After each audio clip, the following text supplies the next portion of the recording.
Vitamin કયું કામ તમારું? ગોળકા ગોટા. શેની તકલીફ હતી આપણે? કમર સિગરેટની નસ દબાતી કેટલા ટાઈમથી? 4 મહિના ચાર. આમ ઊભા રહેવામાં હાલવામાં તકલીફ પડે? હવે તો ઓછું આવી છે પહેલાં આપણે કેટલું ઊભું પડી જતું? 15 મિનિટ પહેલા 5-10 મિનિટ અત્યારે કલાક સારું હોય તો કાંઈ તકલીફ નથી કલાક હાલવું ચાલી પહેલાં આપણે 10 મિનિટ હાલી તો પગ ફાટવાનું. જમણા પગની નસ આખી ખેંચાતી હતી પણ હવે એકદમ સારી થઈ ગઈ છે અહીં કેટલી વાર સિટિંગ થઈ આપણી? 4 વખત આવ્યા છે રીટાબેનના હસબન્ડની સાથે આવ્યા. કેવી સારવાર લઈ ગઈ? ના સાહેબ કામ સારું છે. આમાં એમઆરઆઈ કર્યા પછી ડૉક્ટરે તમને ઓપરેશનનું કંઈ કીધું હતું? ઓપરેશન જ કીધું હતું, એડમિટ જ કરવાનું કીધું હતું પણ અમે 100% એડમિટ નથી કરી. ખાસી ગઈ છે. બરાબર. ને ઓપરેશન વગર મટી ગયું. હા અત્યારે અડધી કલાક સુધી હાલે પણ હજી આપણે 2 કલાક હાલવાનું છે.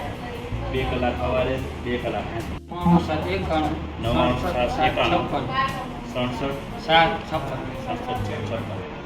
તમારો નંબર છે ને નીચે ડિસ્ક્રિપ્શન નાખી દેજો. કોઈ આ પ્રકારની તકલીફ હોય તો સંપર્ક કરશે.